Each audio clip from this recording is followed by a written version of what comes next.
Hello everyone. Today my topic is training neural network. आज हम आपको न्यूरल नेटवर्क की ट्रेनिंग के बारे में बताएंगे, जिसमें कि हम आपको ये बताएंगे कि ये न्यूरल नेटवर्क्स न्यूरॉन्स जो होते हैं और उनके जो नेटवर्क्स बनते हैं उनको ट्रेन कैसे किया जाता है। तो सबसे पहले हम फोकस करेंगे ट्रेनिंग के तरफ। क्योंकि सबसे पहला चीज़ है कि ट्रेनिंग के बारे में हमको नॉलेज होना चाहिए कि ट्रेनिंग होता क्या है। हम एक एग्जाम्पल लेते हैं जो कि बहुत इजी एग्जाम्पल है, ठीक है। जो हम लेते हैं एक कुत्ते का, डॉग, ठीक है। डॉग को हम फीड करते हैं, अगर इरिटेट करता है तो डॉग को पुश करते हैं, भगाते हैं, हर तरह से करते हैं। तो ये नॉर्मल एक्टिविटीज़ हैं हमारी, इससे हम कुछ सिखा नहीं रहे हैं, ठीक है। लेकिन अगर उधर ही उसी जगह पर, उसी प्लेस पर हम डॉग को ये सिखाते हैं सेट, उसी टाइम पर वो बैठ जाए, देन यस, उसी टाइम पे वो बॉल आपको दे दे, टेक, उसी टाइम पर वो कोई भी चीज़ ले ले, या तो हाई फाई, ठीक है, वो उस तरह से करें। तो हर एक एक्टिविटीज़, ये सारी एक्टिविटीज़ हमारी ट्रेनिंग के अंदर आती है। तो यहाँ पे भी हमारे न्यूरॉन्स की बात अगर हम करते हैं तो ये स्मॉल छोटे छोटे कैलकुलेटिंग डिवाइस हैं जो कि हमारे इनपुट के अकॉर्डिंग कैलकुलेट करते हैं, हिडन लेयर में आगे प्रोसीड करते हैं। तो वो सारे के सारे हमारे कैलकुलेटर्स होते हैं, लर्निंग डिवाइसेस होते हैं। तो जब हमारा वैल्यू ये सब सॉल्व करने के बाद या तो वो करने के बाद जब वो प्रिडिक्ट करते हैं, वैल्यूज़ को देते हैं, प्रोसेस करते हैं, तो उन सारे चीज़ों को करेक्ट करने के लिए हम ट्रेन करते हैं, ठीक है। अब ट्रेन कैसे करते हैं उन्हीं सब के ही बारे में आज हम इस ट्रेनिंग न्यूरल नेटवर्क में ये सारी चीज़ें कुछ सीखेंगे, ठीक है। तो अब हम आगे बढ़ते हुए सबसे पहले न्यूरल नेटवर्क का एक रिकैप देते हैं कि एक्चुअल में न्यूरल नेटवर्क में आता क्या क्या चीज़ है। मैंने आपको जैसे कि सिखाया था, ठीक है, ये हमारे न्यूरॉन्स होते हैं, इनको हम परसेप्ट्रॉन भी बोलते हैं। Single it's an input layer, ये हमारी इनपुट लेयर होती है जो कि हमारा डेटा लेती है, ठीक है। मतलब इन शॉर्ट डेटा क्या, रॉ मटेरियल लेती है, उसे प्रोसेस करके हमारा जो भी रिजल्ट होता है, प्रेडिक्टेड वैल्यू, वो हमें प्रोवाइड करती है।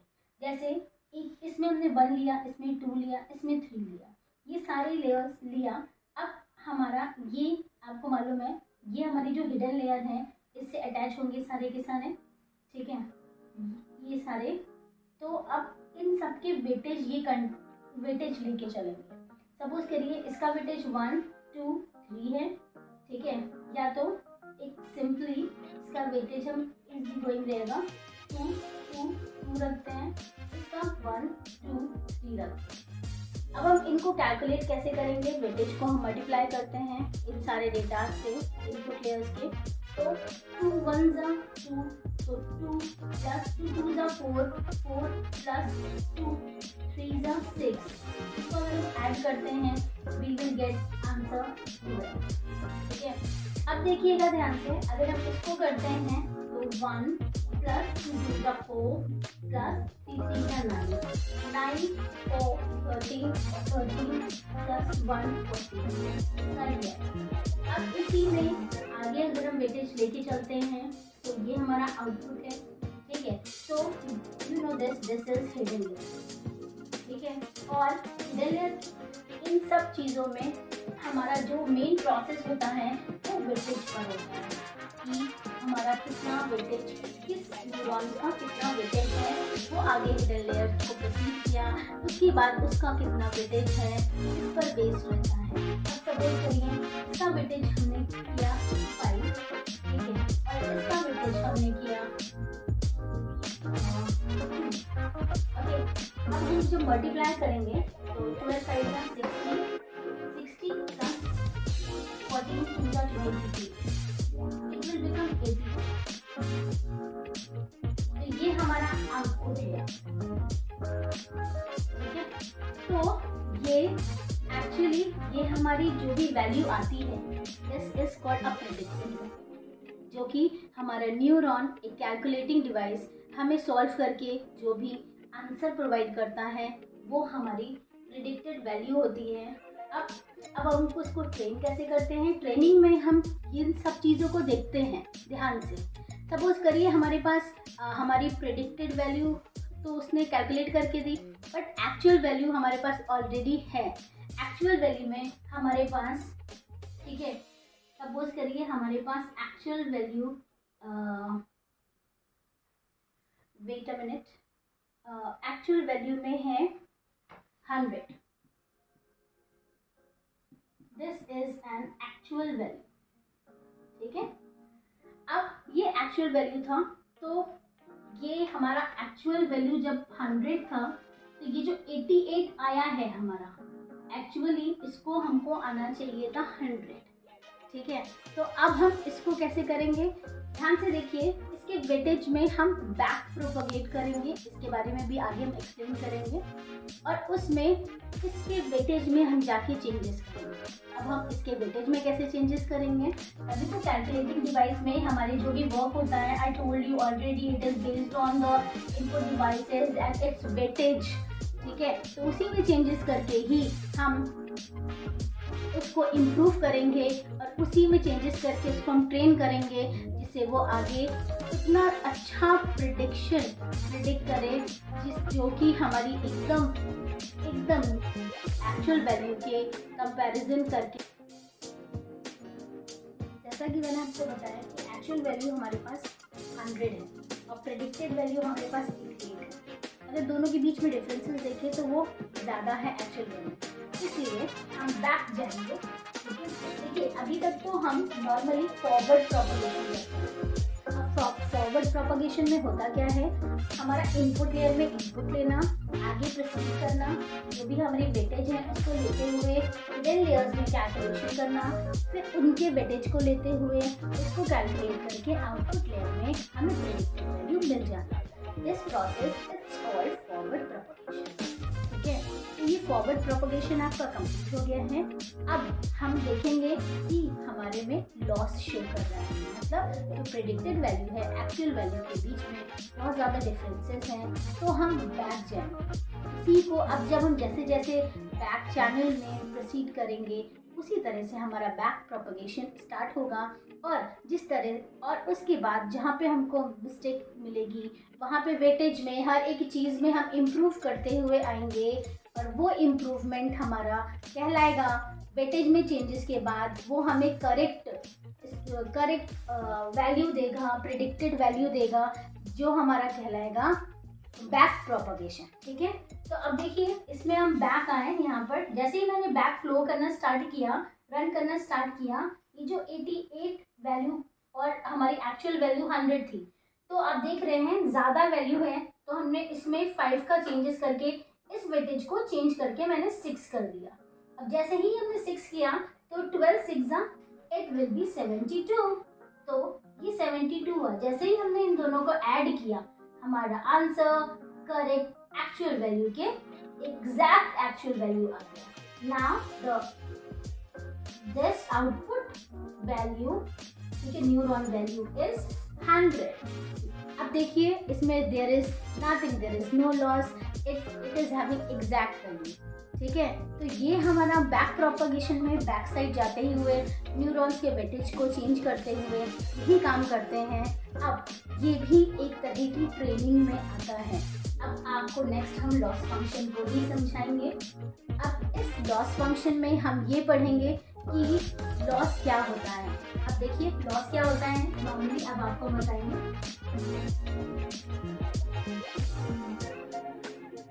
कभी भी जो एक्चुअल वैल्यू है, मतलब जो हमारे पास ऑलरेडी कंटेंट है, ठीक है, इससे हम प्रेडिक्टेड वैल्यू को माइनस करते हैं, ठीक है। जैसे अभी आपने देखा हम actual value was 100 and predicted value was 88। इन दोनों को जब हम माइनस करेंगे तो हमारा आया 12। तो ये ही इसी चीज़ को हमें बैक प्रोपगेशन के अंदर ही हमारे ये लॉस फंक्शंस, वेगन डिसेंट ये सब आएंगे। हर एक चीज़ को मैं आपको एक्सप्लेन कर रही हूँ, ठीक है। तो लॉस का मतलब क्या होता है, actual value minus predicted value is called a loss. ठीक है। अब लॉस फंक्शन में आते हैं। हमारे पास कॉमन फंक्शन जो है लॉस के वो है MSE मीन स्क्वायर। अब सबसे पहले हम आपको ये बताएंगे कि हमारा एरर क्या होता है। ठीक है, लॉस जो है वो एरर में डिफाइंड होता है क्योंकि हमारी वैल्यू जो होती है एक्चुअल वैल्यू और प्रिडिक्टेड वैल्यू सेम नहीं होती है, जिसको हम बोलते हैं एरर। ठीक है, मतलब मिस्टेक। सो उसको हम इम्प्रूव करने के लिए इन सारे फंक्शंस को यूज़ करते हैं, तो वो हमारा इसी एरर में इंक्लूड होता है। सबसे पहला हमारा है MSE मीन स्क्वायर एरर। अब जैसा कि आप जानते हैं हमारे पास कोई भी इनपुट लेयर में या इनपुट न्यूरॉन्स में हमारे पास कोई भी वैल्यू हो सकती है। सपोज करिए आपके पास नेगेटिव वैल्यू हुई, तो नेगेटिव वैल्यू हुई, या तो आप सपोज दैट कि you have in a weightage there will be a negative value, तब आप जब मल्टीप्लाई करेंगे you will get a negative value, right. तो आउटपुट लेयर में भी you will get negative value. अब उस नेगेटिव वैल्यू में आप खुद सोचिए, अगर नेगेटिव वैल्यू को अगर हम, ठीक है, ये वो नेगेटिव वैल्यू हमारी जो प्रेडिक्टेड वैल्यू अगर नेगेटिव आई, तब हम क्या करेंगे, तब तो बहुत टफ हो जाएगा। ठीक है, क्यों? क्योंकि लॉस फंक्शंस हमारे जो भी इन दोनों के बीच की जो प्रेडिक्शन होता है, लॉस कितना हुआ, क्या हुआ, इन सब चीज़ों को शो करता है। तो हमारा लॉस, तो उस नेगेटिव वैल्यू को पॉजिटिव बनाने के लिए हम यूज़ करते हैं, ठीक है, इस MSE मतलब मीन स्क्वायर एरर। और इसमें कभी कभी ऐसा होता है बायस हमारी एक एक्स्ट्रा वैल्यू होती है, बाय चांस कभी भी हमारी रिटेन करती है नेगेटिव वैल्यू, तो उसमें भी एक बायस एक्स्ट्रा वैल्यू होती है जिसको हम कभी भी ऐड कर सकते हैं, वो ऑलरेडी हमारे पास रहती है। ठीक है, लेकिन मीन स्क्वायर एरर क्या करता है, उस नेगेटिव वैल्यू को पॉजिटिव बनाने के लिए उसको डबल कर देता है। अब हम आपको वो पूरा का पूरा प्रोसेस किस तरह से करता है हम आपको बताएंगे। Just give me a minute, because it takes little time। Input layer में हमने आपका लिया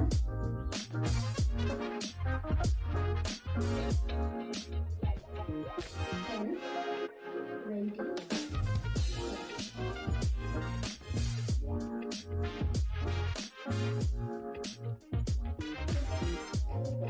उसके बाद ये हमारे न्यूरॉन्स के वजह। अब यहाँ पर हमारे प्रेडिक्टेड हो जाएगा, ठीक है, और यहाँ पर हमारा हो जाएगा एक्चुअल।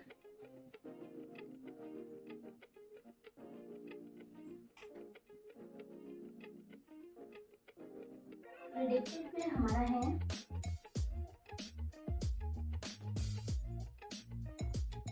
आउटपुट लेयर्स के अकॉर्डिंग प्रेडिक्टेड will be 50,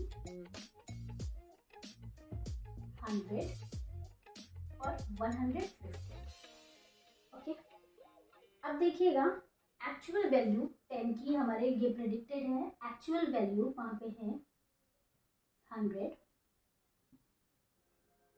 160 और यहाँ पे हो गया 3, 220। ठीक है, अब देखिए सबसे पहले हम आपको ये बताएंगे एरर। तो जैसा कि मैंने आपको बताया लॉस फंक्शन इन दोनों के बीच के गैप्स को लेके फिर आपका कैलकुलेशन स्टार्ट करेगा। देखिएगा अब ये कैसे होगा, 5, ठीक है, इन दोनों के बीच का गैप देखिए, it is having 50, this is 60 and this one is having 70। Okay, अब अगर हम MSE निकालेंगे, MSE देखिए इसी बेस पर ही निकाल रहे हैं हम, अगर हम इसका स्क्वायर करेंगे 2500 and this one will be 600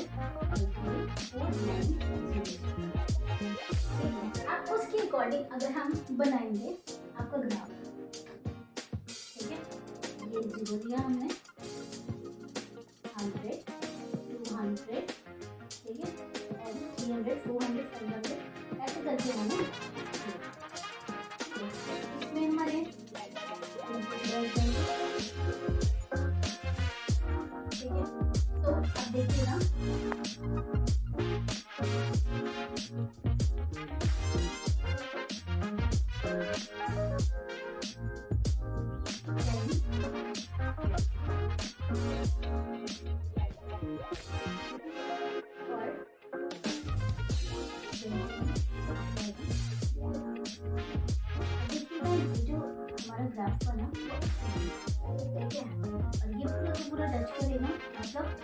short zero को टच करते हैं, ठीक है। देखिए एग्जैक्टली जो हमारा लॉस है वो ऐसे है। अगर हम प्रिडिक्टेड की बात करें, एक्चुअल की बात करें, ये तो हमारा प्रिडिक्टेड बना, ठीक है। अगर हम एक्चुअल की बात करें तो एक्चुअल हमारा ये बना। सपोज है, ठीक है। अब इन दोनों के बीच में जो गैप है, दिस इज कॉल्ड लॉस। अब इसको हम कैसे हटाएं, ठीक है, यही काम करता है हमारा, ठीक है। तो ये लॉस होता है, ठीक। अब बस इतना बताना है, आगे के चीज़ों में ग्रेडियंट डिसेंट में आप आगे ये पढ़ेंगे। आपको बस मुझे MSE बताना था, मीन स्क्वायर एरर, जो कि मैंने आपको बता दिया। नेगेटिव को पॉजिटिव बनाना और पॉजिटिव को नेगेटिव बनाना, ये वर्क होता है, ठीक है। अगर यहीं पर हम माइनस की वैल्यू हमारे पास होती, ठीक है, यहाँ पर हमारा -5 होता सपोज करिए, तो हमारा positive into positive, negative into negative will become a positive, तो भी हमारा पॉजिटिव में आंसर देगा। वैसे तो हमने पॉजिटिव ही लिखी, ठीक है, बट मैंने बताया आपको कि अगर नेगेटिव में भी वैल्यू होती तो वो भी पॉजिटिव बन जाती। तो उसी तरह से क्रॉस एंट्रोपी क्या करता है, इसका जैसे नॉर्मली आपने स्क्वायर ऐसे लिया लॉस, तो वो सिर्फ प्रोबेब लेता है, प्रोबेबिलिटी कि कितना परसेंट प्रोबेबिलिटी लेस है, कितना क्या है, बस वो प्रोबेब पर वर्क करता है। बट वर्क बस इसमें हमारा स्क्वायरिंग हो जाता है और उसमें नॉर्मल प्रोबेबिलिटी के अकॉर्डिंग कैलकुलेशन होता है और हमें लॉस पता चलता है। ये हो गए हमारे लॉस फंक्शंस। जैसा कि मैंने आपको बताया, जो लॉस फंक्शन आता है, ठीक है, एक बार फिर से जाते हैं, मैं ग्रेडियंट डिसेंट पे आ गई थी, बट फिर भी एक बार लॉस फंक्शन को देख लेते हैं। लॉस फंक्शन एक्चुअल में करता क्या है, इसका काम क्या होता है। लॉस फंक्शन मतलब होता है एरर, ठीक है। लॉस मतलब होता है एरर, तो गलतियों की रिपोर्ट बनाकर वो देता है और हमें बताता है, ठीक है, कि कितना क्या है, ठीक है। मतलब हमारी गलतियों की रिपोर्ट प्रिपेयर करके देता है, ये काम होता है लॉस फंक्शन। और इसी लॉस फंक्शन को ठीक करने के लिए, ठीक है, ये सारे के सारे फंक्शन, चाहे वो क्रॉस एंट्रोपी हो, चाहे वो मीन स्क्वायर एरर हो, इनको, ठीक है, ठीक करने के लिए हमारे पास है ग्रेडियंट डिसेंट। उसके बारे में अब हम पढ़ेंगे। अब ग्रेडियंट डिसेंट, जैसा कि मैंने आपको बताया था, मैंने वो पूरा का पूरा न्यूरल नेटवर्क वाला जो फॉरवर्ड प्रोपगेशन और बैक प्रोपगेशन वाला एक्सप्लेन किया था, मैंने इरेज कर दिया है क्योंकि इसकी रिक्वायरमेंट नहीं थी। अब देखिएगा, मैप को बहुत ध्यान से देखिएगा, ठीक है। ये हमारा, जैसा कि मैंने आपको इसके पहले बताया था, ये हमारी प्रेडिक्टेड वैल्यू थी, ठीक है, ये हमारी एक्चुअल, मतलब जो भी लॉस था इन दोनों के बीच का था, ठीक है, इतना लॉस था। मतलब इसका जब रिपोर्ट प्रिपेयर किया होगा तो लॉस बढ़ती गई उसके वेटेज के अकॉर्डिंग। अब मैंने आपको बता चुके हैं कि उसमें कैसे लॉस फंक्शन में अपडेशन होता है। बैक जाके मैंने पूरा का पूरा करेक्टली एक विजुलाइज करके बताया कि किस तरह से अपडेट करते हैं, जिससे कि आप उस एक्चुअल वैल्यू और प्रेडिक्टेड वैल्यू को ओवरलैप कर सके, मतलब एकदम सेम इक्वलाइज कर सके इसकी वेटेज में चेंजेस करके। तो ये जो ग्रेडियंट डिसेंट होता है, इसका काम ही यही होता है कि इसको इम्प्रूव करना, हमारे एरर्स को इम्प्रूव करना। अब एरर्स को इम्प्रूव करेगा कैसे? पहला स्टेप, जैसे कि हम फॉरवर्ड प्रोपगेशन में इपॉक्स चलाते थे, विजुलाइज मैंने आपको समझाया हुआ है, उसी तरह से बैक प्रोपगेशन में भी हर चीज़ होता है, वेटेज में चेंजेस स्टेप बाय स्टेप होता है। तो पहला, सपोज करिए पहला वेटेज, तो यहाँ से इसने जैसे ही इम्प्रूव किया वो यहाँ तक इतना करे, ठीक है, हमारा इम्प्रूव हुआ, फिर उसने चेंजेस किया, फिर यहाँ पे इम्प्रूव हुआ लेवल, ठीक है, फिर उसने चेंज किया, मतलब यहाँ पर एरर कम होता जा रहा है जैसे जैसे ग्रेडियंट डिसेंट वर्क कर रहा है, ठीक है। देखिए ये तब तक काम करेगा जब तक ये लाइन एकदम ओवरलैप ना हो जाए, मतलब आपका एक्चुअल और प्रेडिक्शन वैल्यू एकदम सेम ना हो जाए, तब तक वो वेटेज में चेंजेस करता रहेगा। ये इसका ग्रेडियंट डिसेंट का काम है, ठीक है। अब ग्रेडियंट डिसेंट, जैसा कि आपने लॉस फंक्शन में मिस्टेक किए, आपने देखा कि प्रेडिक्टेड वैल्यू से एक्चुअल वैल्यू तक आने के लिए ग्रेडियंट डिसेंट को स्टेप बाय स्टेप वेटेज में चेंजेस करना पड़ा और उससे एक नए ठीक है हमारे एरर्स धीमे धीमे एरर्स को कम होने लगे। ठीक है, ये देखिए ये फर्स्ट स्टेप था, उसने पहले इसको कवर किया। ठीक है, ये इसका नया अपडेटेड था, जब वेटेज को अपडेट करने के बाद फिर वो नियर और आया, इसने इसको अपडेट किया। ठीक है, वो यहाँ पे टच हुआ। ठीक है, इस तरह से वो एक टाइम ऐसा आया जिससे कि वो एग्जैक्ट ओवरलैप कर गया। ठीक है, ये और करेक्ट इंफॉर्मेशन, इट मीन्स यहाँ पर ये एक लाइन थी जहाँ पर actual value will be equal to predicted. ठीक है, अब आपने जैसा कि आपको मालूम है कि स्क्वायर पर वर्क होता है इस पर। ठीक है, स्क्वायर एरर्स को क्यों, स्क्वायर एरर्स के लिए मैंने आपको पहले बता चुके हैं, उसको हम नहीं एक्सप्लेन करेंगे। ठीक है, तो हमेशा स्क्वायर वैल्यू पर वर्क करने वाला सिर्फ और सिर्फ पैराबोला होता है। ठीक है, जो कि स्क्वायर पर वर्क करता है और उसको ही यूज़ क्यों किया जाता है, क्योंकि वही पैराबोला ही एक ऐसा है जो कि मिनिमम रेंज तक लेकर आता है ज़ीरो, नहीं तो और अदर जो होंगे वो इन्फिनिटी क्रॉस कर जाते हैं। ठीक है, ये पैराबोला जो होता है वो इस तरह का होता है। ठीक है, लोएस्ट टर्म का ये हमारा टर्म ऐसा होता है जहाँ पर actual will be equal to predict. ठीक है, आपको मैंने जैसे इम्प्रूव करा, मतलब उसने जैसे अपडेट किया। देखिए पहले लॉस आपका यहाँ से लेके यहाँ तक था, कितना लॉस, सबसे पहले हाईएस्ट मैक्सिमम लॉस लिया उसने और उसने देखा। उसके बाद आपने जैसे यहाँ पर हमारे वेटेज कम हो रहे थे, पहला स्टेप। ठीक है, ये हमारा एक्चुअल था, ये हमारा प्रेडिक्टेड था। पहला उसने वेटेज को अपडेट करके ये लेकर आया।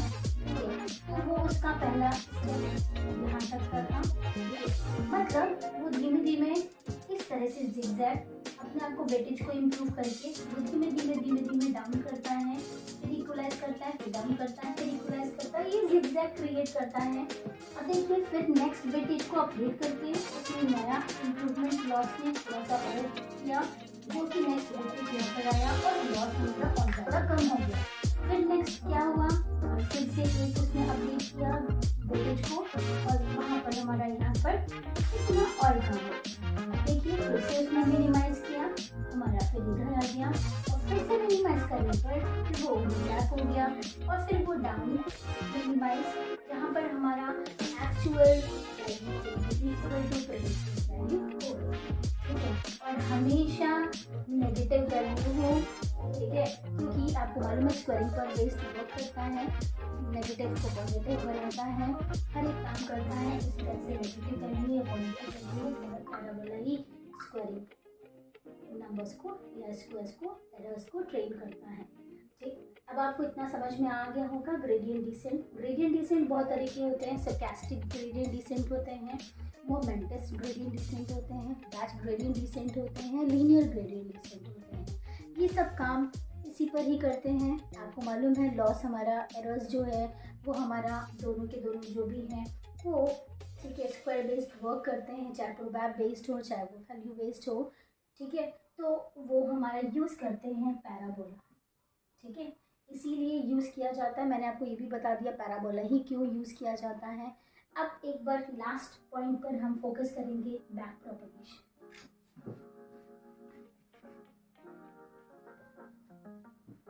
लास्ट किस तरह से वो वेटेज को ऐड किया, किस तरह से बैक प्रोपगेशन में न्यूरॉन्स लेंगे 1 2 3 इनका वेटेज, इनपुट क्लियर हो गई हमारे। ठीक है, 2 2 3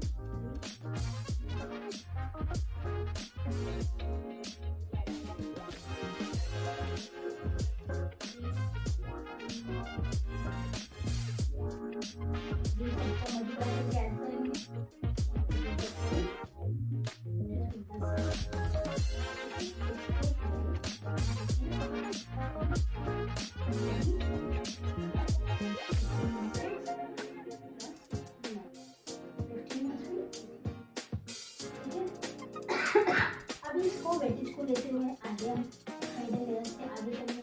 देखिए हमारी आउटर लेयर होगी, ये हिडन लेयर है हमारी। इसको बार बार मैं बताती रहती हूँ जैसे कि आपको इसमें वेटेज हमने दिया 1 12 प्लस 18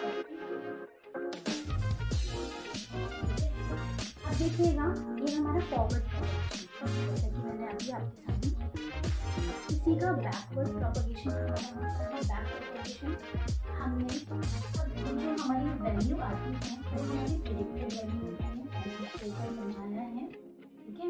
वो हमारी प्रेडिक्टेड वैल्यू होती है और एक्चुअल वैल्यू हमारे पास ऑलरेडी होती है, ठीक है।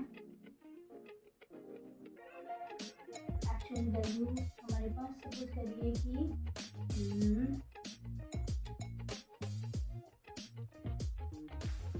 ठीक है 60, ये हमारी एक्चुअल वैल्यू है, ठीक है। और प्रेडिक्टेड वैल्यू हमारी है 48, ठीक है। अब देखिएगा हम इसको कैसे करेंगे इम्प्रूव। अब हम इसको देखते हुए बैक चलेंगे और वेटेज को देखेंगे, ठीक है। अब आपको मालूम है कि हमारी एक्चुअल वैल्यू ज़्यादा है इसलिए वेटेज में इम्प्रूवमेंट होगा, मतलब बढ़ेगा वेटेज, ठीक है। अब हम इसमें चेंजेस करेंगे। वेटेज अगर देखें जिस तरह से हम देखेंगे और उसको एक्चुअल तक लाने की कोशिश करेंगे और वही चेंजेस हमारे एरर्स एवं ग्रेडियंट डिसेंट में वही वेटेज 1 बाय 1 वो चेंजेस करता है और लेवल बाय लेवल को एरर को वो शॉर्ट आउट करता है।